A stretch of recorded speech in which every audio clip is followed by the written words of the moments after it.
Vamos falar do tema do dia de hoje com o jornalista Diogo Matos. Diogo, vamos falar sobre a situação entre Sérgio Conceição e Vítor Bruno. Começamos por dar um ponto de situação desta possível quebra entre os dois que foi noticiada ontem. Pedro, eu acho que a primeira situação que é importante esclarecer e que vale a pena e que merece o nosso comentário é precisamente a situação de Sérgio Conceição. Houve uma altura em que se falou que ele eventualmente poderia continuar agora com o presidente André Vilas-Boas, mas neste momento a ruptura é total, a saída parece inevitável e esse é o primeiro ponto nesta nossa conversa. A partir daqui, há alguns pontos interessantes. Vítor Bruno, o fiel escudeiro de Sérgio Conceição ao longo dos últimos anos, decidiu enverdar pela carreira como treinador principal.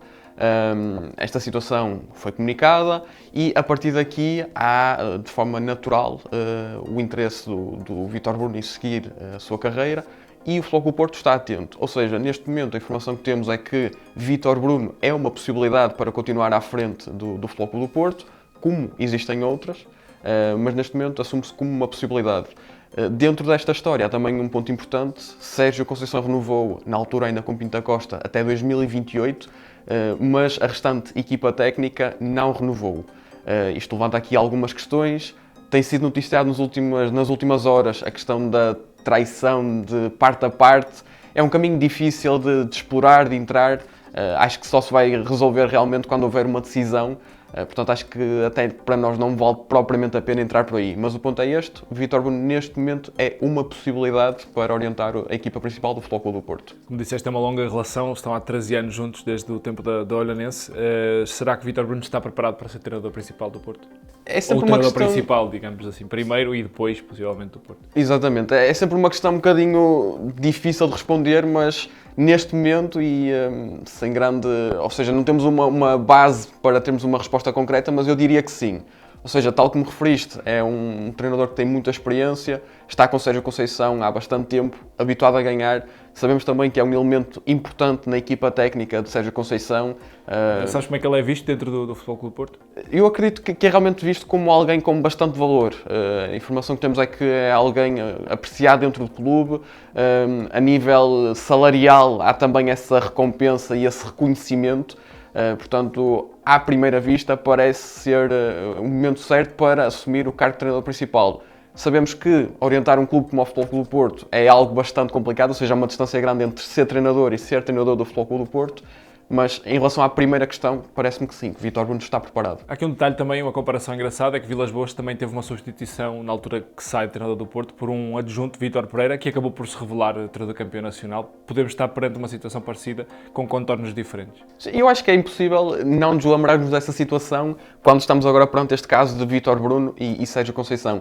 No entanto, tal como tu referiste, é importante traçar as diferenças, porque na altura André Vilas-Boas saiu para ir orientar o Chelsea, e neste momento com Sérgio Conceição a relação com o atual presidente, que curiosamente é Vilas-Boas, é muito mais conturbada, ou seja, há semelhanças, mas ainda assim uma grande diferença entre as duas situações. Seja Vítor Bruno ou outro treinador, há questões para resolver dentro do plantel, algumas contratuais, outras disciplinares. Não é? Sem dúvida, sem dúvida.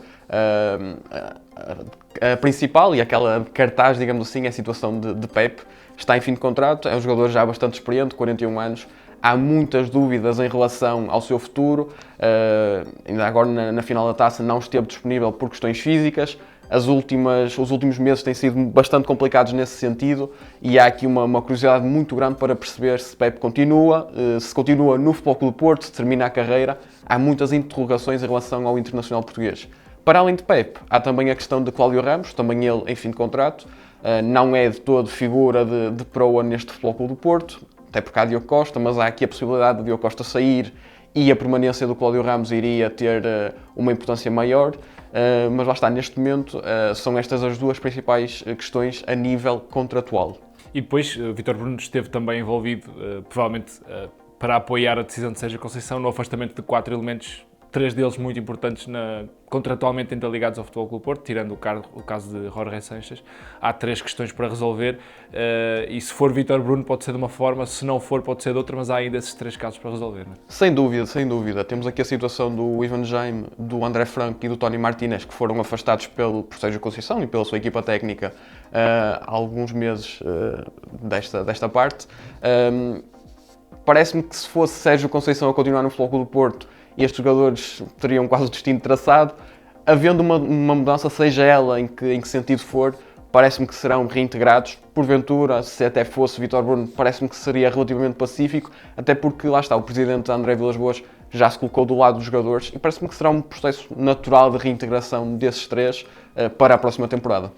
Por fim, faz sentido dizer que o Porto parte em desvantagem para a próxima temporada, depois de todos estes casos e deste início de pré-temporada, quase de arrumar de casa tão conturbado, parte em desvantagem em relação aos rivais? Há aqui um ponto importante.